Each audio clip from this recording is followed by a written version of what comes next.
Hello everybody, Assalamu alaikum. My name is Rafa Razik and welcome to my YouTube channel. So today's video is going to be about some most common questions that are asked. So I thought I'll answer them here because I think this is convenient. So the first question is architecture and calligraphy. What is the connection between this and when it comes to my work profile or my work page on Instagram? These are the questions I get. So I'm an architect by profession. I did architecture and I've been practicing it since then, and Arabic calligraphy is something which just came along recently and I found a passion in it and just going on, still studying, still in the process.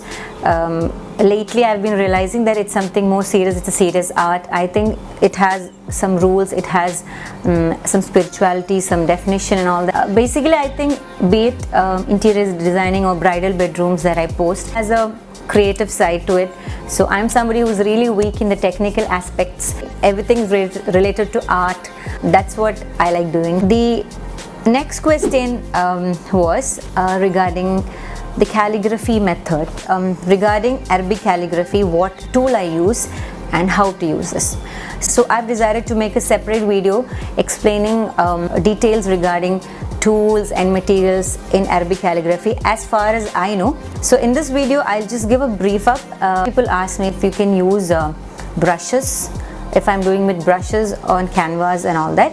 Anyway, Arabic calligraphy is something of a concept of dipping and using. So when it comes to canvas or when it comes to any material, you need to know that the concept is dip and write. For canvas, I personally use my columns and then I use the brushes to pigment it more.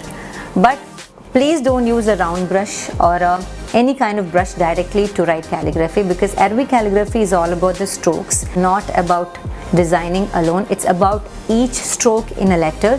So if you want your strokes to be right, you need to have the right tool, that is a column, which is cut diagonally at 45-degree angle, and then you use it.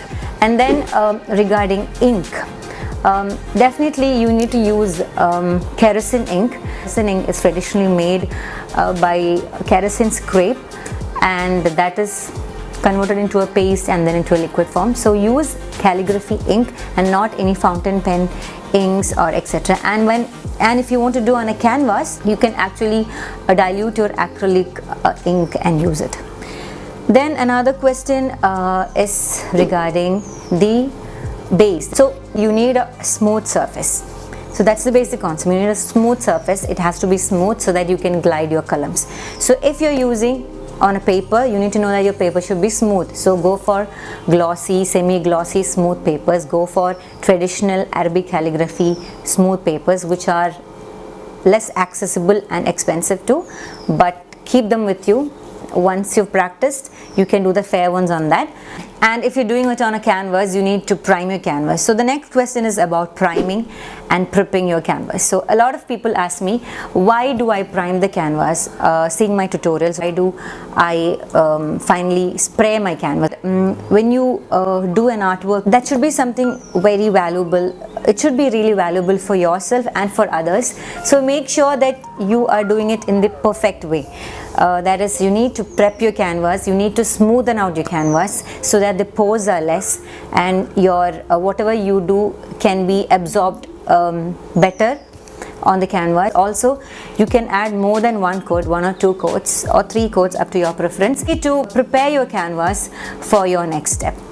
And then regarding setting your canvas, after I finish the painting and after it's dried out, I wait for some days and then I spray or brush it with a semi glossy varnish or a matte varnish. Now this is because, like I said, your painting is something which is valuable, which has to be safe, which has to be durable.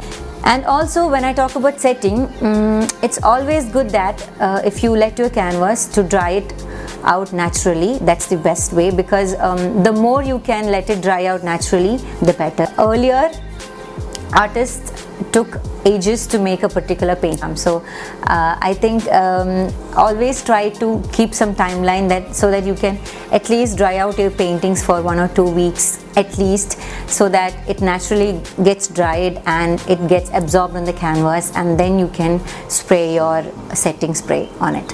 Now the next question is something which we all keep getting. Even I keep asking this question to a lot of women I see, and I thought to put this question here in this video because since I asked this to a lot of women too, there are some tips which I found useful, so I thought to share it here. And that the first one is, try to write down the things that you need to do every day. You need to have a planner. First of all, have a planner, a book or a diary or anything, and write down the list of things that you have to do, maybe tomorrow or maybe the coming week, and write down in the priority order. Before you sleep tonight, you need to write down the things that you need to do tomorrow. So this way what happens is you exactly know what are the things that you'll be doing tomorrow, and once you've done that, cut them out, go for the next one. I think this really helps a lot of women. I know a lot of people who do this, including myself, and hence I tend to not miss out the things. As a woman, there are so many challenges, so I think if you're really determined, if you're passionate, you can carry out all the challenges together. I don't know if this video has been of any use to you all. I would like to know what kind of videos you would want me to do in the future, so that I can create more content. So that's it. Thank you. Assalamu alaikum. Have a nice day. In the future, so that I can create more content. So that's it. Thank you. Assalamu alaikum. Have a nice day.